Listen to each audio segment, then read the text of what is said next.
Antes de começar essa review, uma pequena historinha minha com esse filme. Enquanto eu tava organizando os filmes que eu teria que ver pra fazer esse quadro do Depois do Estalo, eu tava olhando e eu vi que Viúva Negra não ia direto pra Eternos. Eu me lembrei que tinha, de fato, Shang-Chi, e eu tinha esquecido desse filme. E quando eu vi o nome do Shang-Chi, na hora eu lembrei de um pequeno caos que aconteceu com meu colega. Eu me lembro que no dia do lançamento ele tinha ido assistir o Shang-Chi. Não sei por que ele foi no dia do lançamento, mas ele foi. E quando ele saiu da sala de cinema, ele chegou, mandou mensagem pra mim e falou: Milber, ó, é o seguinte... Shang-Chi é bacana, Shang-Chi é da hora. E na hora eu pensei, pô, cara, que bacana que Shang-Chi é da hora. Quem é esse personagem? Eu acho que isso, na verdade, é bem interessante pra gente parar pra pensar o quão emblemático é esse filme pro MCU, porque, vejamos, ele é um personagem desconhecido, é relativamente desconhecido. Vamos levar em consideração que eu já li alguns quadrinhos Marvel, por exemplo, e pra mim ele é um desconhecido, e ele também não tem esteticamente aquilo que a Marvel queria pra época, né? Porque ele não é aquele negócio meio sci-fi que se inaugurou com o Homem de Ferro, né? Então, é um movimento meio esquisito. Eu não entendi o que eles queriam com isso, e quanto mais eu me pergunto, menos eu consigo entender. Mas vamos lá. Shang-Chi conta a história do Shang-Chi, que agora ele mora nos Estados Unidos, mas depois de ser caçado por alguns assassinos que o próprio pai dele mandou pra tentar recuperar um tipo de amuleto, agora ele se vê obrigado a reencontrar a família dele que ele não vê faz muito tempo, começando pela irmã e depois pelo pai, para que assim eles consigam entrar no reino místico de Ta Lo. E com essa pegada meio mística, meio passado sombrio, a gente tem esse filme que é surpreendentemente bom. Esse, meus amigos, é o Depois do Estalo dessa semana.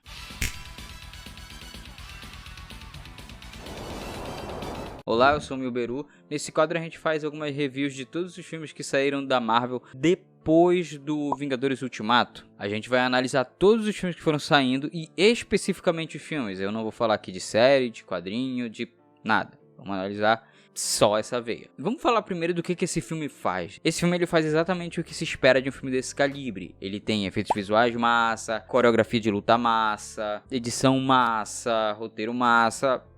É um filme que vai começar falando sobre crescer, amadurecer, meio que nas entrelinhas, e que no fim ele vai se aprofundando um pouco mais nisso, que é uma coisa que filmes deveriam fazer. Não é impressionante isso, quando a gente finalmente tem isso aqui no MCU? E por ele fazer essa coisa de um filme normal, ele funciona mais do que os outros dois filmes que eu comentei aqui nesse quadro já.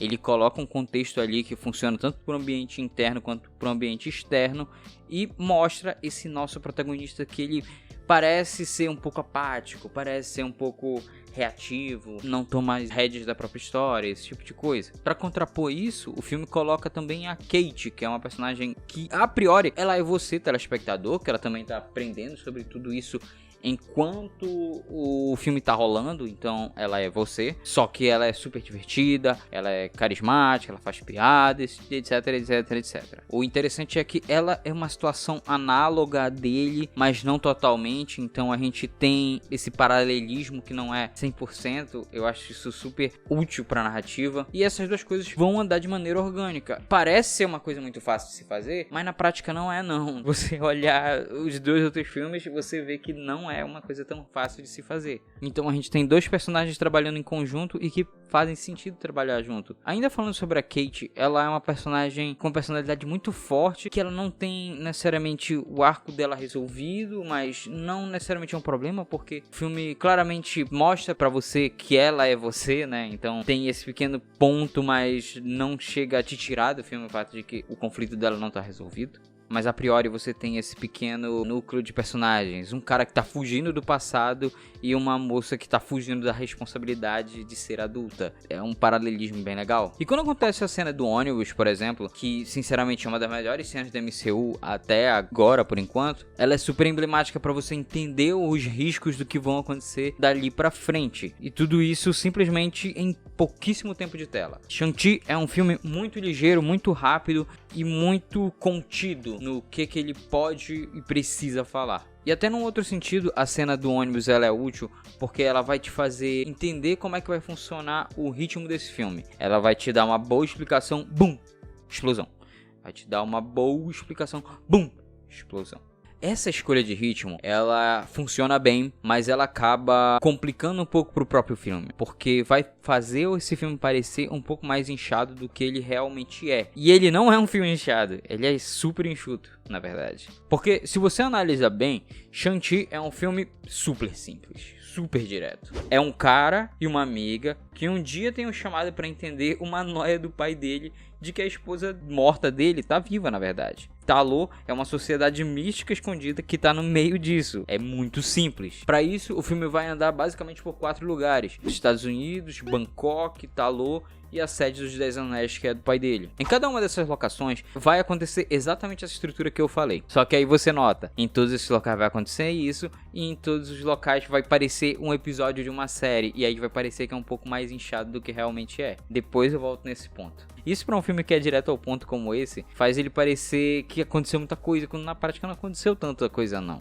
Talvez em um outro tratamento de roteiro, esse filme que tem 2 horas de filme, ele teria 1h40 só com esses pequenos enxugamentos de roteiro pra fazer a história ficar mais enxuta, e faria um bem danado pra esse filme. Isso faria melhor pro filme do que ter 4 locações diferentes e em cada uma delas acontecer uma cena de ação muito foda, por sinal, mas que fica parecendo que elas só tem uma cena de luta ali porque já tem a locação ali e esse é um filme de luta, então tem que ter luta nesses 4 lugares.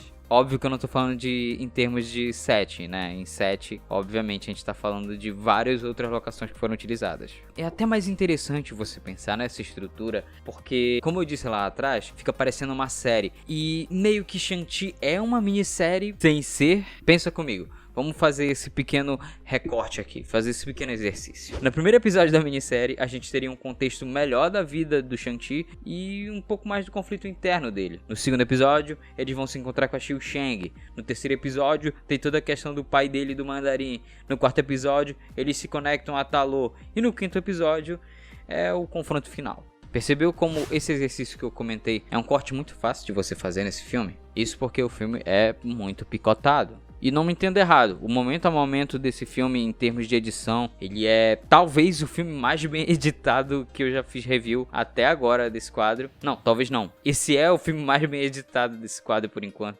Só que o macro dele realmente faz esse pequeno contraponto a ele.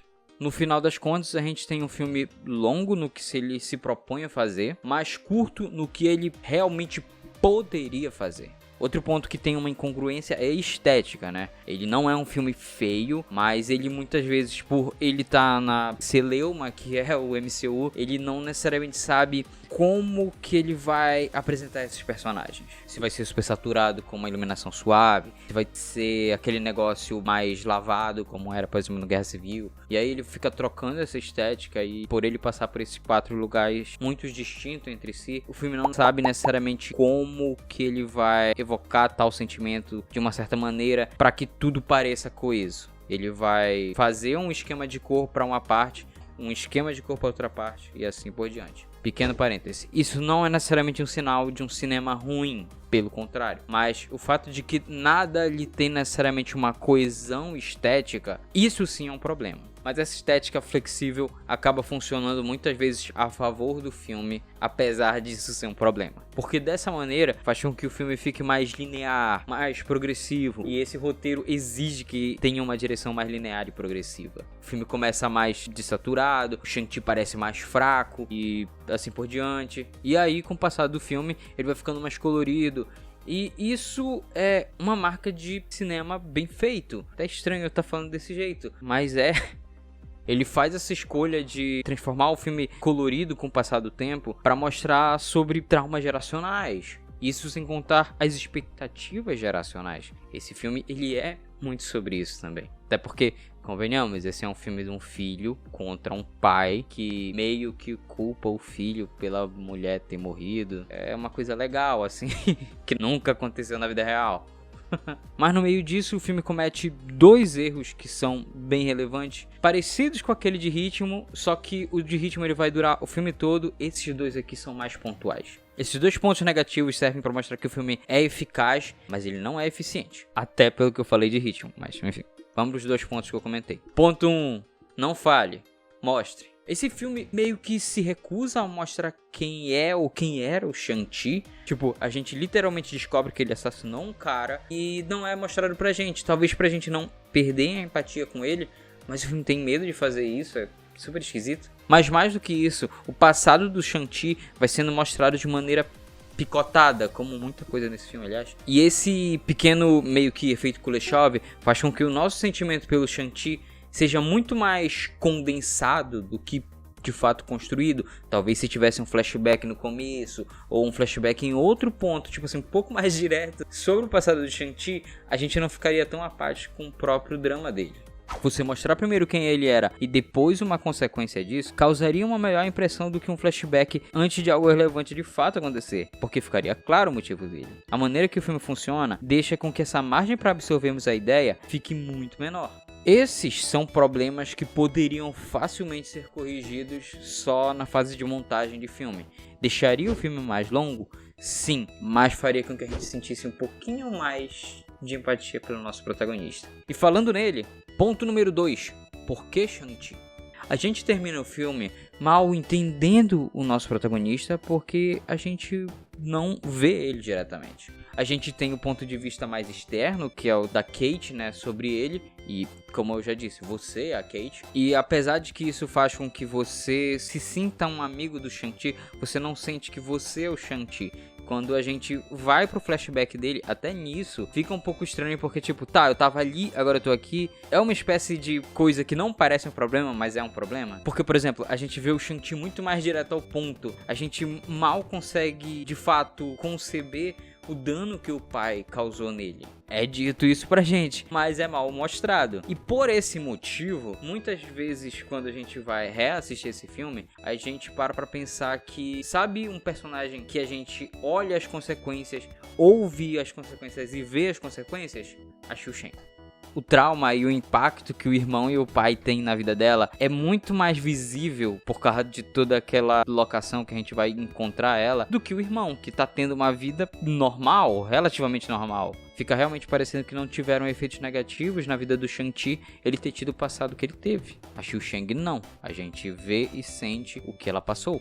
Então toda a narrativa de trauma e expectativa geracional acaba caindo melhor emocionalmente para Xiu Shang do que para o Shang-Chi. Racionalmente, em termos de texto, de fato, a conclusão do filme realmente faz sentido para o Shang-Chi. Só que emocionalmente, nem tanto. Faz mais sentido para Xiu Shang. Esse é meu ponto. Pelo motivo da gente sentir mais o trauma da Xiu Shang, fica parecendo que, de fato, o filme fala muito mais sobre o trauma dela do que sobre o trauma do Shang-Chi. Mas entenda uma coisa, no texto, o Shang-Chi ter aquele confronto com o pai dele, sinceramente todo o filme vai girar em torno disso, faz muito sentido. Porque ele é o principal responsável, na cabeça do pai dele, pela mãe morrer, certo? Mas como a gente não sente essa dor dele, a gente só vai sentir a dor da Xiu Shang. Então percebeu que fica meio difícil de dizer essa pequena discrepância? O efeito da maldade do pai bateu mais na Xiu Shang, mas a raiva do pai vai pro Shang-Chi, quando essas duas coisas deviam ser